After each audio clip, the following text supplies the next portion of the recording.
What is the value of healing the human heart? So today we want to talk about this subject. What is the value in healing the human heart, the human traumas, the human sadnesses, the human lack of clarity? So why would you want to spend time and give time to your inner being when your outer being is constantly asking for your attention? So why does it matter in a human life? So we want to explain you that you are emotional and spiritual beings that are having an incarnation on planet Earth in a human body. So you're not the reverse. You're not a human body having possibly a spiritual connection, yes or no. So it is not a yes or no. It is really a yes. You are spiritual beings. That's all you are. You happen to be incarnated in a human body at this moment in time. So you think that that is it. You think that your world is in your head. Your entire world for you is in your body and your physicality and in your thoughts and in your brain and in your head and in your emotions. But there is so much more than that is accessible to each human being. There is the psyche, and there is the connection to the entire universe available for each human being on planet Earth. So by what we mean by that is that there is a kind of a tunnel. You could imagine a tunnel that you can get yourself in this tunnel and explore the entire universal field. You can get yourself propelled in this tunnel and explore and receive information. Receive information that has value for you is the most important information. The information that has value for you, for your life. You have this capacity, all of you. You don't use this capacity. So this capacity is activated like a muscle in your body. If you're lying down in bed all day long and you do not use your muscles will atrophy and shrink. And the day that you will want to use them, it will be very painful. But if you start using them slowly, in a month or two, you will notice a real improvement, right? So this capacity, this psychic capacity, this telepathic capacity, this know-how capacity is the same thing as a muscle. It needs to be exercised. So by this we mean that you need to give it a little bit of time, of your time every day. So how do you do that? It is to begin, it would be in quiet time. So you begin by having quiet moments of just breathing in and out and focusing on the breath coming in and out of your body, creating a sensation of your life force. So you start like that, very simple. And then you say hello to yourself. You point to yourself, or you give yourself your full name, you speak it up, you say hello. So you're starting to acknowledge that there is something inside of you that has life force, that is animated. Something magical, something pure, something beautiful, and something that you know very little of. Although it is you, you know it so little. You haven't given it much attention because all the outer life, the news, everything that is happening on the outside is taking priority always over yourself, your existence, your being alive, your life force. The simple fact that you're alive. Nothing more than that.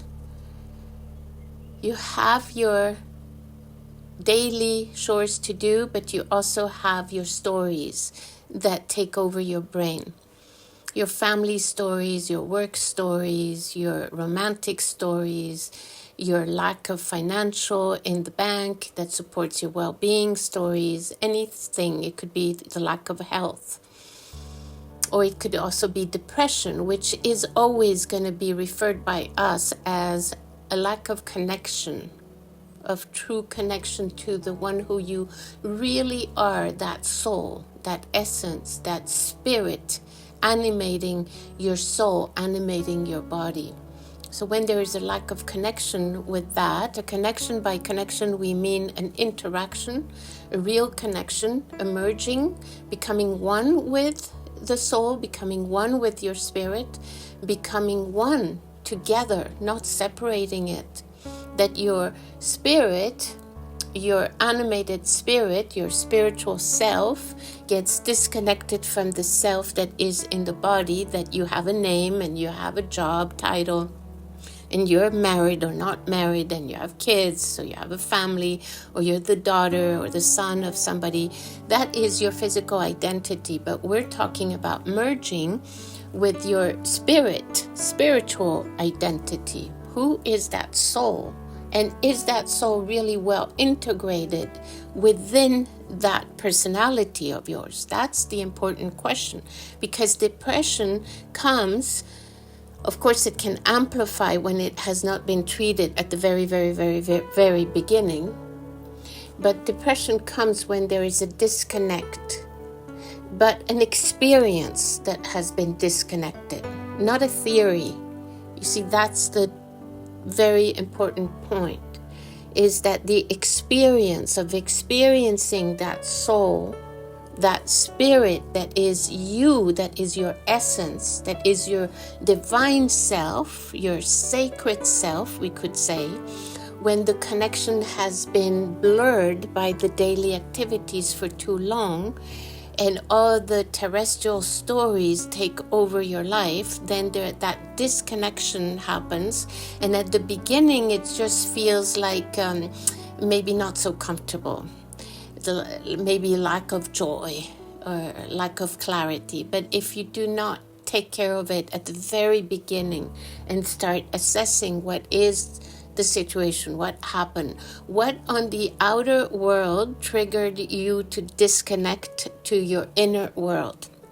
You always have to ask that question when you don't feel 100% present and 100% complete and 100% in full love and clarity and joy. You have to ask the question to the universe: what in my outer life is creating a disconnect with my inner world, with my inner self, my sacred self? Listen to the answer. Once you've asked a question to the universe, you can move your body, move your hands a little bit if it helps you. For some people, a little bit of movement will help. For other people, being in total silence and lack of movement will help them better. Some people need to be dancing or moving to connect to their higher selves, to the universal creative intelligence. So any way you can connect, but start asking questions. What in my outer world, in my life, as me, personality, whoever you are, what is creating friction and disconnect with my inner self, the potential that is not fully integrated with my connection to source or to the universe? And if it tells you, because you get a sensation, you get a picture in your brain, in your third eye of something. Oh, it was the discussion I had with my wife this morning, or it was my bosses who told me something I didn't like yesterday. And so you notice what it was or what happened that burst your bubble of joy. And then once you've noticed what it is, it might be an ancient problem since your childhood. So that's why it's so important to ask questions, because it could have come from your childhood. My lack of connection with my own family, feeling like I don't belong, feeling like I am not part of this tribe, and living an entire childhood and adulthood, early adulthood, feeling disconnected from the family unit, feeling different. And that can create a complex, a sadness, a deep-rooted sadness of not belonging that you still haven't healed. You see, that's why we started this conversation as why is healing so important? Because the word healing is getting so mainstream that it starts to lose its power because everybody is using it for just about anything. So it is a word like any other word. If there could be another word that signifies it better, that would be great. But take it for its fair value. The word healing is important for you because it brings you back in the past to notice something in your childhood or in your teenage years or yesterday at work or this morning with your spouse that created that disconnect. And that disconnect affects that feeling that the human being has throughout that day. Because the human beings are emotional beings. You're living on planet Earth, which is the emotional planet. You have emotions, no matter if you're male or female, or if you are a very alpha male or a very alpha female, full of power in your daily activities, you're still an emotional being because that's how you are made. That's how you were created. So the emotional being inside of you takes over and calcifies that feeling of joy, brings confusion, sadness, lack of clarity, and lack of joy. It brings heaviness, a heavy feeling for you. Instead of being light and excited about this day and about the possibility of being alive this day, one more day, I'm alive, one more day, what am I going to do with this beautiful day? That is when you're in the flow, when you're actively co-creating with the universe, is when you're light and happy and feeling joy and feeling that everything is possible because you're full of love. And the fact that you're full of love, you're loving everything and everyone. You have more than enough. You have more than enough for everyone, for every being, for every ant, for every flower. You smile, you give joy and love, and even your financial gains, and you're generous with others because you're in that heart area that where love flows and multiplies itself by itself. But when the reverse happens, you feel like an engine that needs oil, and you start thinking, but how do I do this? This is so heavy. How do I change? How do I become light again? So that's why healing is so important, because healing involves many different modalities. You can search for the modality that works best for you. But healing is about going backwards, pinpointing what triggered this heaviness and sadness, or this lack of living a truthful life where you have to constantly be lying in order to get away with something. So those lies, they end up creating like a feeling of heaviness in your life, because you constantly have to use your brain to figure out how to get away with the lies that you created, and how to get your own way. And so your ego is on overdrive at that moment. The connection with your livelihood, with your life essence, is full of ideas that you need this because of that, and you're doing all these transactions in your head. And so, we can't judge you for anything, and we refuse to judge for anything that you are doing, because everything is an experience. But the sail of the boat, you are the captain of the boat, and your sail can be placed back in the correct position to take the north wind and go faster and easier. That life can be easier when your sail is aligned with the wind. Your life is in the flow, and it's easy to be happy. And so when you notice that you are doing something again and again and again the same way, you can't get out of that system that you created, of that life that you created for yourself. Just remember that you are the captain of your ship, and you can change. People say that human beings don't change. That is not true. Human beings are constantly changing. They're constantly in evolution. The human life is about change. Every day you get older, you are changing. Your emotions are different. The obstacles that you receive that day are certainly different. When you think everything is going your way, you get one phone call from the bank or from your lawyer or whatever, and it changes your day completely. And your perspective of your life, it changes it completely. So change is always a constant. Human beings do change. They do evolve. The soul is here for the purpose of soul evolution. So the soul is consistently changing and evolving, and you are going with it.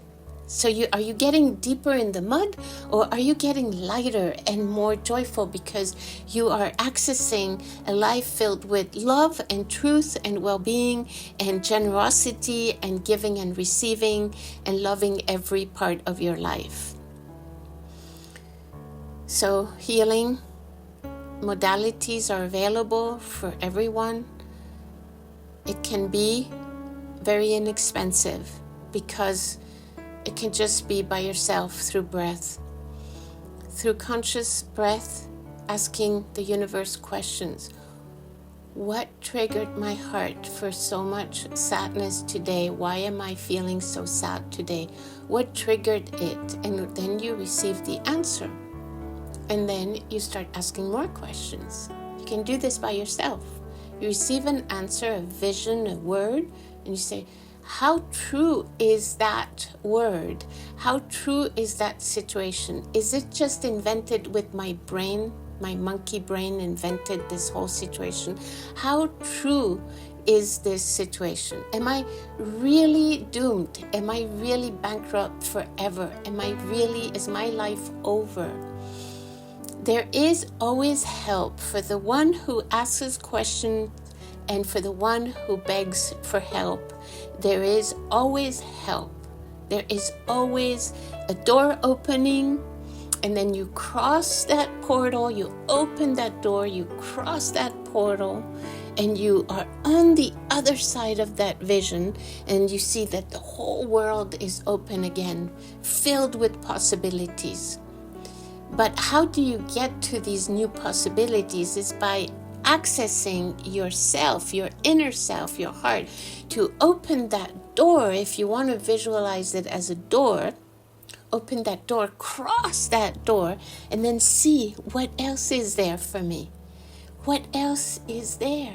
Have I experienced everything? Have I experienced the level of love where I can make peace with every single human being on planet Earth?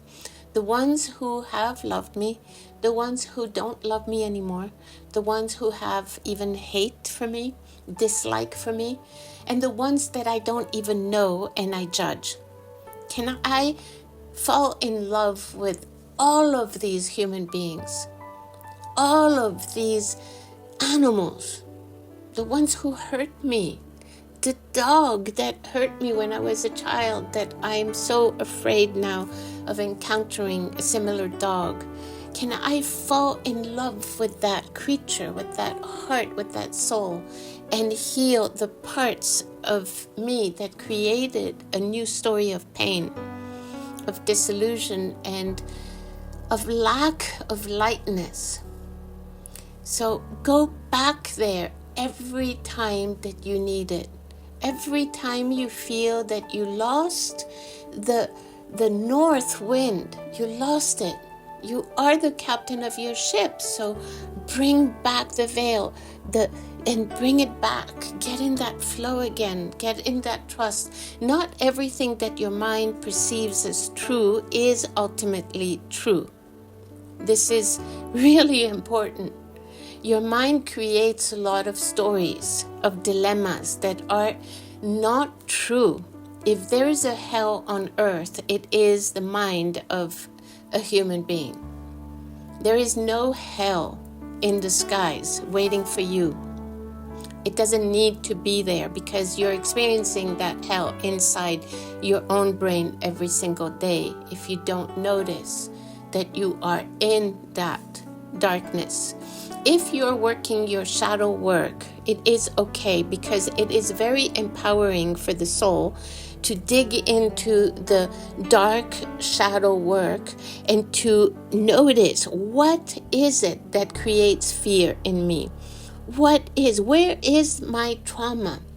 And go at it like a bull, and go forward like a bull would go to a red flag, and just go for it.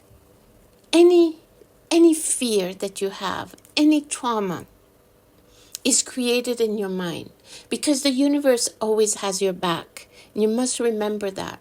It doesn't mean that the universe will do everything in the way that you most like it, so that you can become the little pampered prince or princess of this planet. It doesn't mean that. The universe has your back. When you're supposed to go through a lesson for the evolution of your soul, the universe will provide the tools for you to access that lesson. That's simple. If that lesson is trust in your gut feeling, you're going to be placed in circumstances, in situations that are going to be extremely intense to see if you do trust in your own instinct. And if you fail, that experience will come again in another form or shape. So the universe always has your back. If there's a lesson that you signed up that you're supposed to do, the universe will always provide the people, the situation, and the time for you to go through that lesson. So every hardship that you're going through is because you wanted that challenge. So you're never a victim of anything.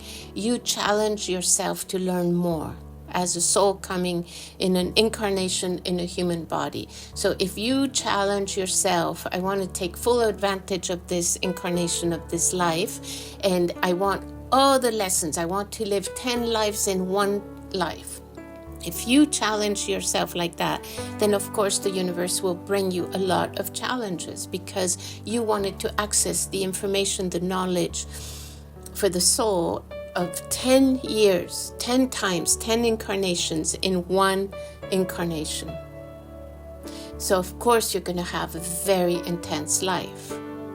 But it doesn't mean that it's bad. It means that you challenge yourself. So you are a very courageous soul.